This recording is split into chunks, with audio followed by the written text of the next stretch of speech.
The night I found out, I was folding his laundry. That's the part that still gets me. I was standing in our bedroom, folding his shirts into thirds the way he liked, when his phone lit up on the nightstand and I saw her name for the third time that week. And something in my chest just went completely still. I didn't snoop. I didn't go through his phone. I didn't need to. I had already known for weeks in the way that women know things before they're ready to admit them.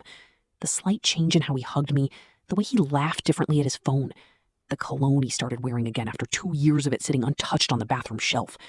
I just hadn't let myself say it out loud yet. His name was Caleb. We had been together for 4 years, engaged for 7 months, and I had spent the last 3 of those months addressing wedding invitations by hand because he said the printed ones felt impersonal. I set the shirt down. I sat on the edge of the bed, and I made a decision in about 90 seconds that took more self-control than anything I have ever done in my life. I was not going to confront him that night.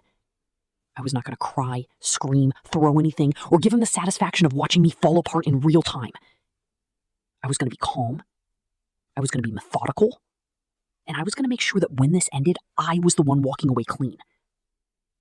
So I finished folding the laundry. I made dinner. I sat across from him at the table we had picked out together at a Sunday market 18 months ago, and I watched him eat and talk about his day, and I smiled at the right moments, and I felt something inside me quietly close like a door. Over the next 2 weeks, I did everything right. I moved money I had contributed to our joint account back into my personal account in small, unremarkable transfers. I called my name off the apartment lease renewal that was sitting unsigned on the counter. I had a quiet conversation with my best friend and my sister and nobody else.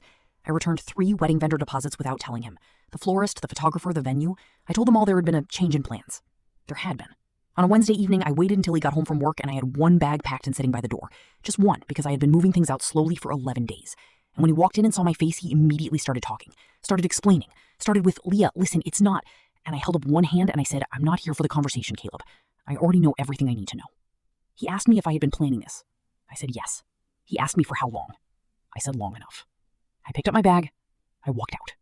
And the thing he never knew, the thing that still makes me feel something I can only describe as peace, is that his mother had already called me 2 days before to ask how the wedding planning was going, and I had told her very gently, very kindly, that there wasn't going to be a wedding, and why.